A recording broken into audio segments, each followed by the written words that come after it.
নমস্কাৰ বন্ধুসকল, আমাৰ চেনেল ইনফো লাইভলৈ আপোনালোকক স্বাগতম। বন্ধুসকল, মই আপোনালোকৰ মাজত কেইটামান প্ৰশ্ন আলোচনা কৰিব বিচাৰিছোঁ। যদি আপোনালোকৰ ভাল লাগে ছাবস্ক্ৰাইব কৰিব, লাইক কৰিব আৰু কমেণ্ট বক্সত কেনে পালে জনাব। সব বন্ধুসকল, এতিয়া প্ৰশ্নৰ মাজলৈ যাওঁ। প্ৰথম প্ৰশ্ন হ'ল, এৰোপ্লেনত উঠাৰ আগত কিয় ফাউণ্টেন পেনৰ চিয়াহী পেলাই ল'ব লাগে? উত্তৰটো হ'ল, বায়ুৰ চাপ ক্ৰমে ওপৰলৈ কম হয়। বায়ুৰ চাপ কমিলে পেনৰ চিয়াহী মুখেৰে ওলাই আহে। গতিকে উৰাজাহাজত উঠাৰ আগে কাপোৰ কানি নষ্ট নহ'বৰ বাবে পেনৰ চিয়াহী পেলাই ল'ব লাগে বন্ধুসকল। দ্বিতীয় প্ৰশ্ন, কোন প্ৰাণীয়ে গোটেই জীৱনত কেতিয়াও পানী নাখায়? বন্ধুসকল, কি এনেকুৱা প্ৰাণী আছে বাৰু যিয়ে এবাৰো পানী নাখায় জীৱনত? বন্ধুসকল, সেই প্ৰাণীটি হ'ল কেংগেৰু ৰেট।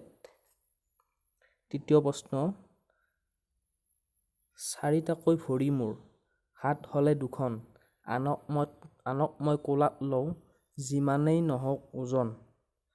বন্ধুসকল, আকৌ একবাৰ কৈ দিছোঁ, চাৰিটাকৈ ভৰি মোৰ, হাত হ'লে দুখন, আনক মই কোলাত লওঁ, যিমানেই হওক ওজন। বন্ধুসকল, কি প্ৰাণী আছে চাৰিখন ঠেং, দুখন হাত?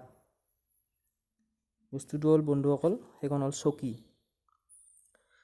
চতুৰ্থ আৰু অন্তিম প্ৰশ্ন, ভাৰতৰ কোনজন নাগৰিকক কোনেও গ্ৰেপ্তাৰ কৰিব নোৱাৰে?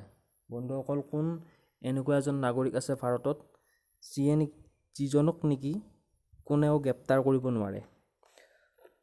বন্ধুসকল, সেই ব্যক্তিজন হ'ল বা নাগৰিকজন হ'ল দ্য প্ৰেছিডেণ্ট অফ ইণ্ডিয়া।